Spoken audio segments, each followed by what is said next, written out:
Oh, thank you. Thank you, Rad Oliero and Enrique Hill. Yes. Asahan yung tututukan namin ang...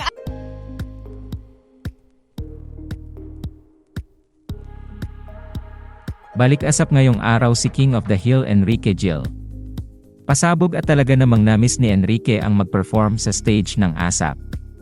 Matatandaan kasi na ilang taon din naging tahanan ng aktor ang naturang Sunday variety show. At ngayong araw ay muling pinakita ni Enrique ang kanyang talento sa ASAP, para na rin mai-promote ang kanyang upcoming movie na I Am Not Big Bird. Samantala napansin naman ng kapamilya fans ang chemistry ni Janine Gutierrez at Enrique Hill. Anila, ay pwedeng magtambal ang dalawa sa isang proyekto.